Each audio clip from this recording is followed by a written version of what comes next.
Welcome. This is Channel 1 Lunchtime News. I am Rose Gakwo, and the sign language interpreter is Steve Dunde. Kindly do interact with us during these segments.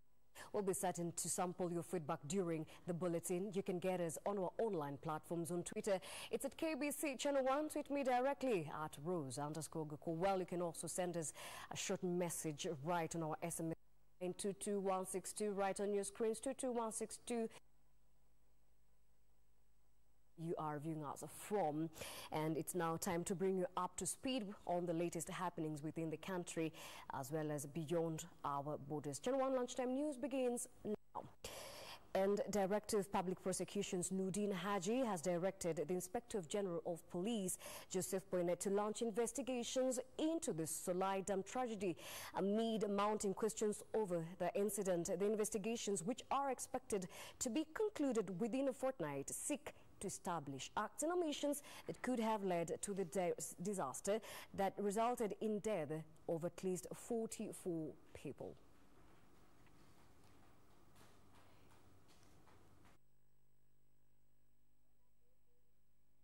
The debris left behind by the tragedy that has left at least 44 people dead, a further 40 unaccounted for, and scores displaced.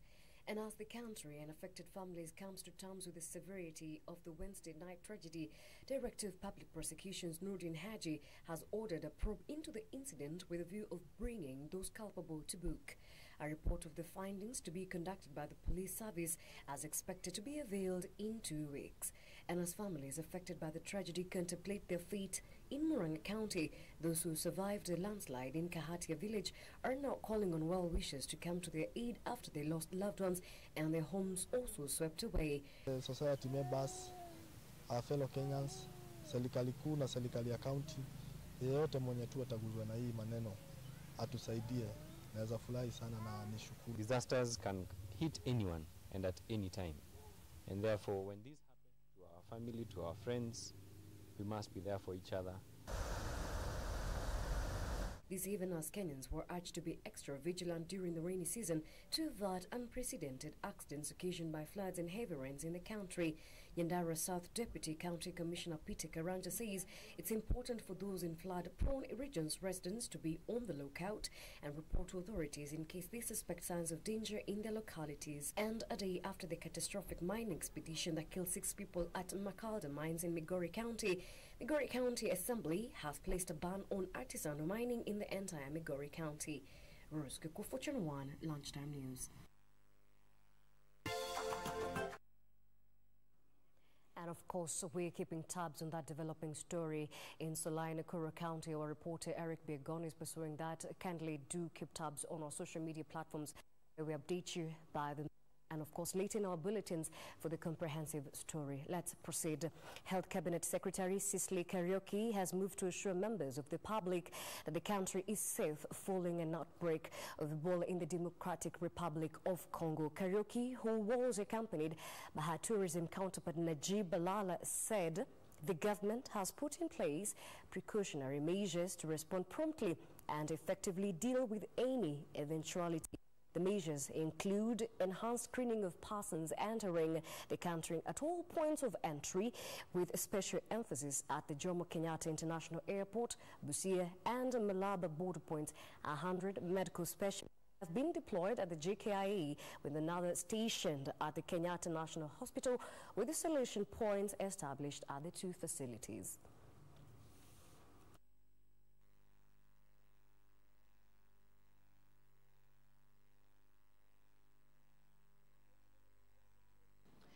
The government, through the Ministry of Health and that of the Ministry of Tourism and Wildlife, wishes to assure Kenyans and all travelers to Kenya that there is no Ebola case reported in this country. That adequate measures have been put in place to ensure that such a virus will not be introduced or imported into the country. We are here this morning and have walked around to assess our readiness in terms of preparedness to respond to any emergencies. And I am happy to note, as I appreciate my team responsible for this, that indeed we are prepared in the best way possible. Kenya is ready to screen all the targeted areas where probably Ebola can come, but we are very far from the Ebola area. But I can tell you we must be proactive. Active. On that. But I have talked also to my colleague in DRC last night, Honorable Frank Appello, and he has assured me they have contained the situation, they have worked with WHO and also the neighbors, both Brazzaville, both West Africa, Nigeria, up to Gambia. All of them, in terms of countries, they have put the same equipment. So everybody in Africa has taken care of it. So I want to appeal to the international media. There is no Ebola in Africa. There is Ebola in an isolated area in the remote area of DRC, and WHO and the government of DRC are containing it. We have a team which is on standby, composed of 260 officers, health officers, who would normally be called to any emergency situation. We have deployed 100 of them here. That is not normally your usual number, but we do that now so that, one, the process which you have worked with us can be efficient and can be seamless, like my colleague Najib says. Number two, in a situation such as this, also the issue of coming and filling in the health data that you have seen, the forms which are being displayed there, is not your usual kind of occurrence, but whenever we are on high alert, then we require to take the vitals of the travelers coming into the country. We want to assure our visitors as well that we will be doing screening to most of the visitors, particularly from the targeted area, West Africa, but we will also sensitive that we will be as friendly, as gentle, and as well as warm. Very much. Thank you. You owe me a sit down.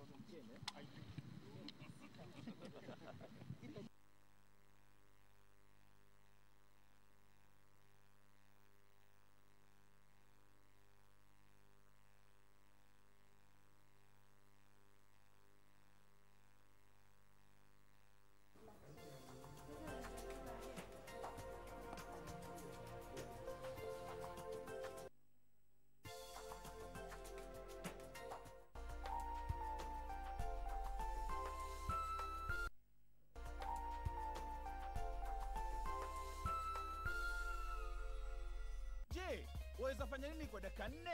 Na mega dola. Unaweza piga chef? Na mega dola. Kila kitu ni mega.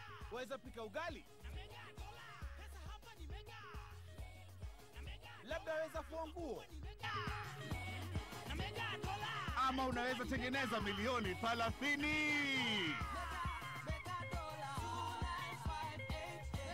4 minutes are enough to win big with Mega Dollar. Just go to Lipa na M-Pesa, select Pay Bill, enter business number 295888, enter account name KBC, deposit 10 shillings or more, enter your PIN and press OK, then choose 10 numbers from 1 to 80 and send to 29588. And you can win up to 30 million shillings every 4 minutes. Deposit, play, and win with Mega Dollar. The big game for big winners.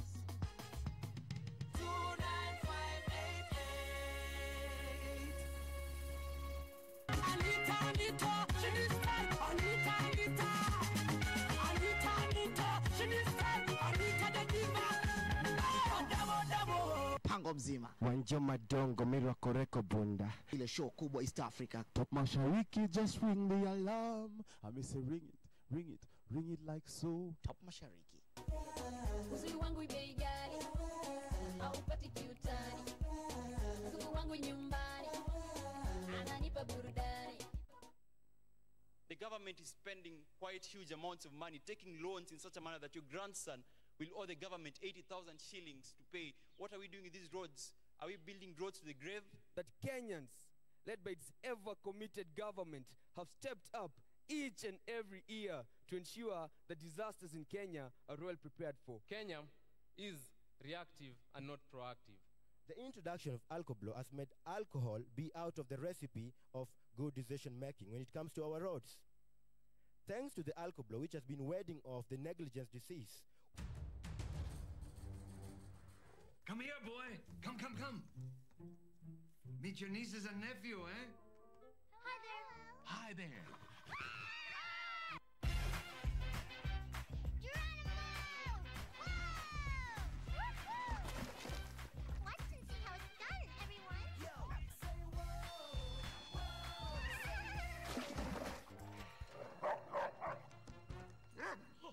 Hi there. Can't we all just get along? Adios. Bad dog.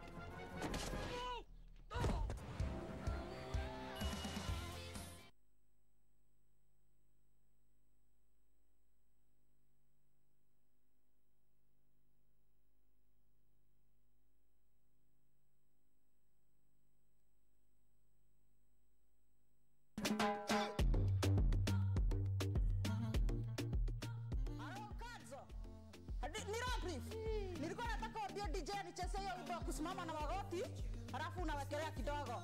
Adipo. Inama kidogo, shika magoti. Mimi nimesimama kama ngongoti. Nicheze hiyo wimbo ya Dominion.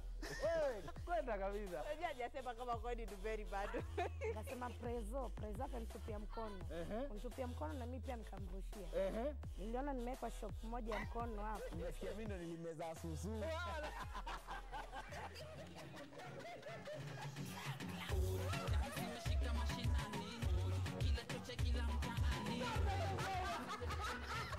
Spirit yetu sote sisi watu ambao tunakula vizuri. Tunakulanga kumaliza. Hapa ndo nyumbani, karibu katika Mahanja. Keep it Mahanja, KBC.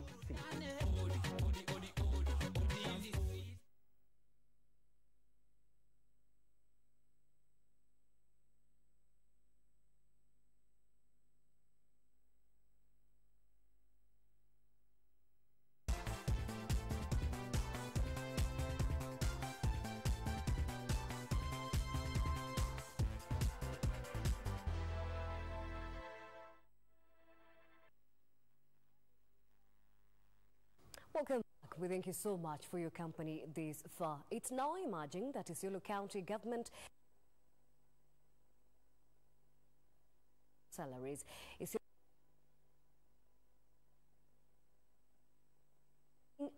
anomalies including irregular promotions, ghost workers, double payments, exaggerated leave allowances, as well as inflated arrears. The shocking revelations were laid bare by experts from the Integrated Payroll and Personnel Database over a period of 2 months. The report indicates that some employees have been receiving salaries twice or thrice a month, while others received promotions 3 times within a year, some having backdated their ages to 9 years or more to avoid retirement, therefore denying qualified and vibrant youth a chance for gainful employment. Governor Mohamed Kuti said it was shocking that such anomalies could have been rife. Kuti said that his administration was forced to invite experts to scrutinize the county payroll after noticing inconsistencies in the amount of salaries paid every month. Hii ni mara ya kwanza tangu county council ya zamani, tangu mwaka hiyo 5 ya ugatuzi. Hii ndio mara ya kwanza uchunguzi dhabiti na sahihi imefanywa ya payroll yetu na kuangazia shida ambayo iko nayo. Imeonyesha changamoto nyingi, imetupatia motisha ya kuhakikisha sasa tusahihishe hayo makosa ambayo iko katika payroll yetu. The governor, who unveiled a new team to take charge of the county's payroll, says the devolved government will implement the recommendations by IPPD, maintaining that appropriate measures will be taken to recover the lost funds. Residents of Mtandikeni, Rabai constituency in Kilifi County have welcomed the construction of a new health facility in the county and remain hopeful that more expectant mothers will deliver in hospital and not at home. They are, however, concerned about ill-equipped and understaffed facility, calling on the county government to avail more personnel to serve the community. Juni Karisa reports. Mtandikeni, Rabai constituency in Kilifi County, an indigenous village with an estimated 5,000 people, we catch wind that a new healthcare facility is being commissioned in the area, so we set out on a tumultuous expedition characterized by poor roads that were damaged by the heavy downpour. A 2014 demographic health survey estimates that maternal mortality rate stands at 362 per 1,000 live births every year in Kilifi County. For years, locals have been forced to trek miles to Rabai, Kombeni or Kaloleni to seek medical assistance. Kilio cha watu wa Jimba ilikuwa ni hospitali. Na sababu kubwa ni kwamba kunaponyesha wao wamezungukwa na mito na inageuka kuwa kisiwa baada ya mito kufunga. Na wale wanaoumwa wakati mito imefunga basi ni wao na Mungu wao, kwa sababu hakuna vile wanaweza kufika hospitalini. 68-year-old Jane Matsuri says many women in this region are yet to embrace skilled services at local hospitals. Many women in the past choose to deliver at home instead of going to hospitals. Mtoto aweza kuja baya na hujui ujuzi wote, utafanya nini wewe? Hiyo ndio changamoto ya huku. Kwa hivyo ni hospitali, mpeleke hospitali akazalie Mariakani, hivi kubwa hospitali Mariakani au Rabai. There are still women who are delivering with the TBS. It happened especially last year during the strike. We witnessed almost the whole year. First the doctor strike, then the nursing strike. Some of them managed to go to private facilities, others delivered at with the traditional birth attendants. It is still not clear if many will use Mtandikeni Health Center, which was put up by donor funds. While it has a laboratory and offers maternity services, the facility has no wards for expectant mothers. Rabai MP Kamoti says county government has built several health centers across the region, which however remains ill-equipped and have inadequate manpower. Mimi naomba tu serikali kuu kama wataachia afya yote iende kwa county government, waongeze pesa huko. Vile tunaona ni kwamba ndio wanajitahidi, tumejengewa mahospitali, lakini mahospitali yale hayana wahudumu. Na kila tukifuatilia tunakuta ni kwamba pesa hazitoshi za kumwezesha gavana kuandika clinical officer wa kutosha, madaktari wa kutosha. The county government says some facilities are not operational because of lack of funds. Pesa ambayo tunapata hatuwezi kutekeleza ile ruwaza kikamilifu. Na ndio maana wakati mwingi tukipata wahisani wema ama donors wakija kutusaidia, tunasema asante kama wakazi ama kama serikali ya Kilifi. Kilifi County Governor Amason Kingi says devolution has the capability to realize healthcare at a devolved state. However, the national government has to place its faith and resources to the devolved units for it to work. Sasa kusema kweli kuna sura tofauti kabisa kwa sababu ya ugatuzi. Zahanati mpya zimejengwa na zinapeana huduma, zile za zamani tumezikarabati na kwa sasa zinaleta tabasamu. Zile hospitali tatu kubwa ya Malindi, Kilifi na Mariakani saa hizi na sura tofauti, na pia utendakazi uko tofauti sana na ule utendakazi ambao ulikuweko kabla ugatuzi kuja. Juni Karisa from Mombasa County.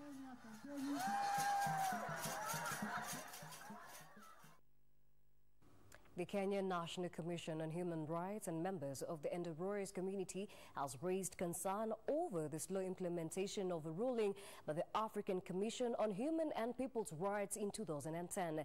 The Commission noted that the Enderroyers' eviction from the traditional land for tourism development violated their human rights.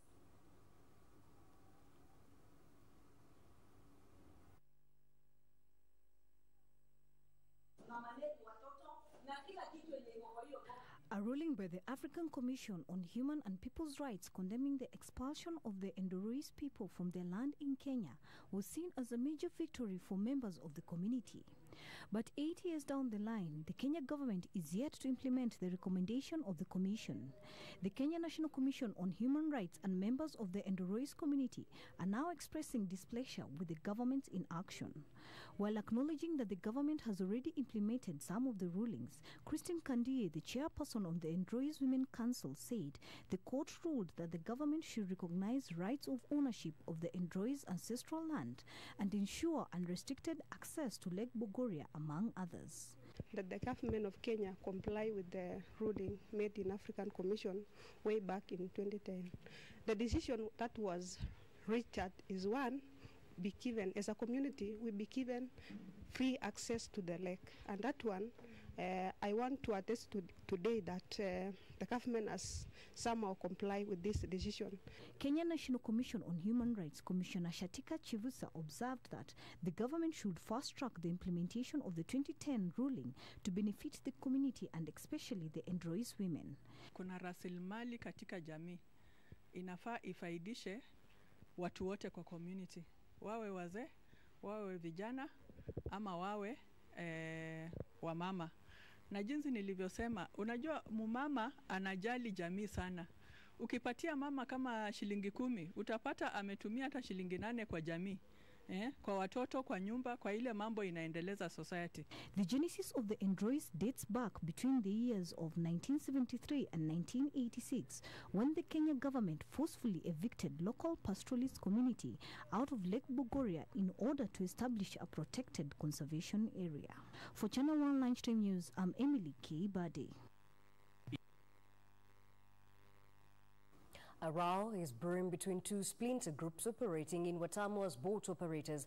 The two groups have locked horns over the management of funds deducted by the association of about owners as part of marine parking fees. They are now calling on the Kenya Wildlife Service to intervene to enable them access the more than 5 million shillings being held by the association. This comes as the Kenya Wildlife Service called on the groups to resolve their differences before the funds are released. The Watamu Excursion Marine Association and the Watamu Association of Boat Operators are demanding the release of the funds to benefit the local community. The fund was started in 2014 when the government increased the park entry fees from about 1,000 shillings per visitor to 2,000 shillings, whose impact was the reduction in the number of tourists visiting the park. And a bid to attract visitors to the park, KWS entered into an agreement with boat owners and operators that would earn commission from every 10 clients they brought to the park. It is this commission that is now a subject of dispute, with Watamu operators and some elders saying they have no faith in the team managing the fund. Osman Mambiri, a former warden and an elder in Watamu, said it was unfortunate that there was two associations dealing with discussions, but only one was benefiting. Abdi Mujahidi, the Wabu chairman, dismissed claims that they are mismanaging the funds.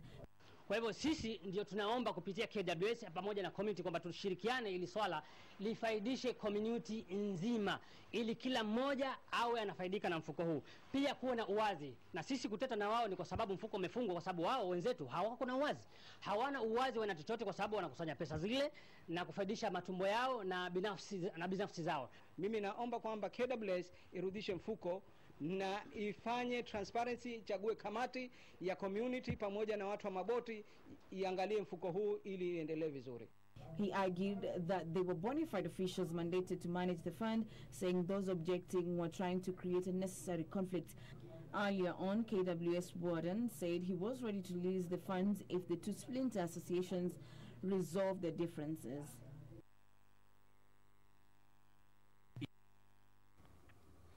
Kajiado County government has partnered with NHIF to conduct a massive recruitment drive in the county.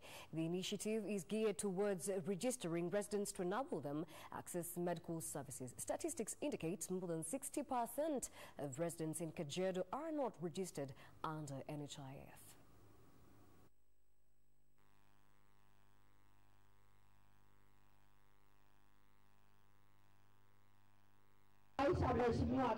This was the launch of the National Hospital Insurance Fund campaign in Kajiado County.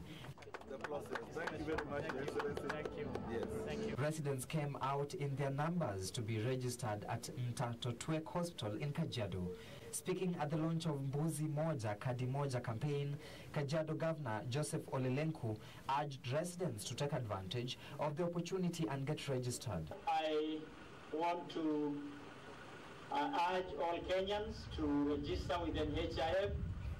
As counties, we support the effort of universal health care, and we are certain that this is going to move our country forward. According to residents, this initiative will assist them access medical services and move away from the culture of contributions to enable one access healthcare. Naomba watu wetu waweze kukata hizo card, maana tunajua itawasaidia. The campaign targets people from rural areas following a survey that indicated more than 60% of the residents do not have medical cover.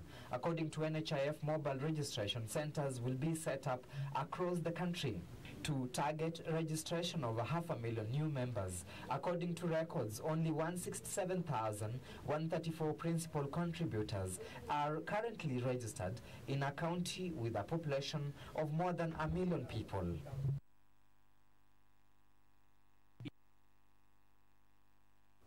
The National Cohesion and Integration Commission has urged the newly formed 16-member Building Bridges Committee to come up with a robust framework that will ensure meaningful reconciliation in the country.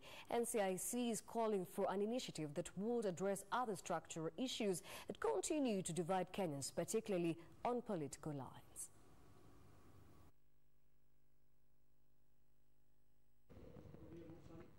Barely a month since the formation of a 16-member task force to focus on healing the nation following the unity pact between opposition leader Raila Odinga and President Uhuru Kenyatta, the National Cohesion and Integration Commission is calling on the committee to consider emulating reconciliation initiatives in neighboring Rwanda, where the Speaker of the National Assembly or the Senate does not necessarily come from the ruling party, and do away with politics that threaten to tear the country's fabric during the election cycle. Every election year, from 1997 all the way, that every election year we're almost splitting as a nation.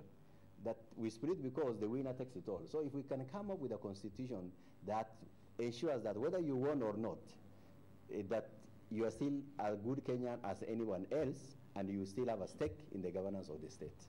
NCIC Commissioner Dr. Robert Sharamo, who was in Garissa for an interfaith workshop, urged the political class to tone down their utterances that continue to divide the country. Those who have fought very fiercely in the political season that has just ended, that they also reach out to their opponents, to their political rivalries, and also come up with frameworks of how to bring Kenyans together. It's important. I think without that, we'll not be able to move on as a nation.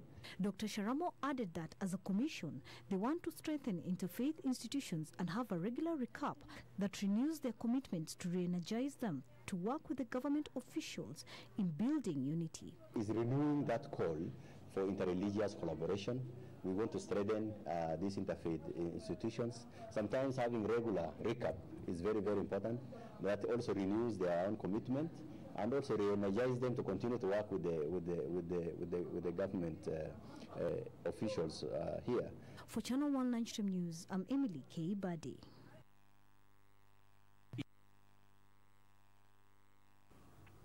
And while now we cross over to international borders, where Malaysia's king has agreed to pardon a politician whose case has gripped national politics for 2 decades. Anwar Ibrahim, who was considered a potential future leader, was jailed on charges of corruption and sodomy after falling out with the government. Mahathir, the PM under whom he was first jailed, just won an election on a pledge of freeing him. He indicated he will hand over power to Anwar within a few years. Mahathir's election win at the head of the Pakatan Harapan ended more than 6 decades of rule by the Barisan Nasional coalition. Both he and Anwar were formerly in power as Prime Minister and Deputy respectively. Anwar was sacked in 1998 after a dispute with the coalition leadership and then led huge protests against Mahathir's government. He was jailed a year later for abuse of power. In 2000, he was convicted of sodomy, which was seen as an attempt by the government to remove a political threat and given an additional 9-year term. In 2004, his conviction was overturned and he led the opposition to unprecedented gains, though not victory, in the 2008 and 2013 general elections. But that acquittal was overturned a year later as he was preparing to fight a state election he seemed likely to win, and he was sent back to jail.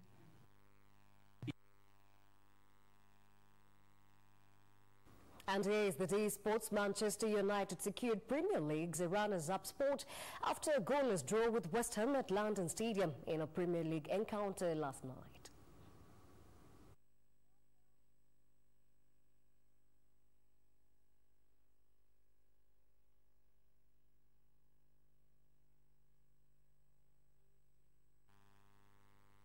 Manchester United secured the point they needed to finish second in the Premier League, despite being denied victory by the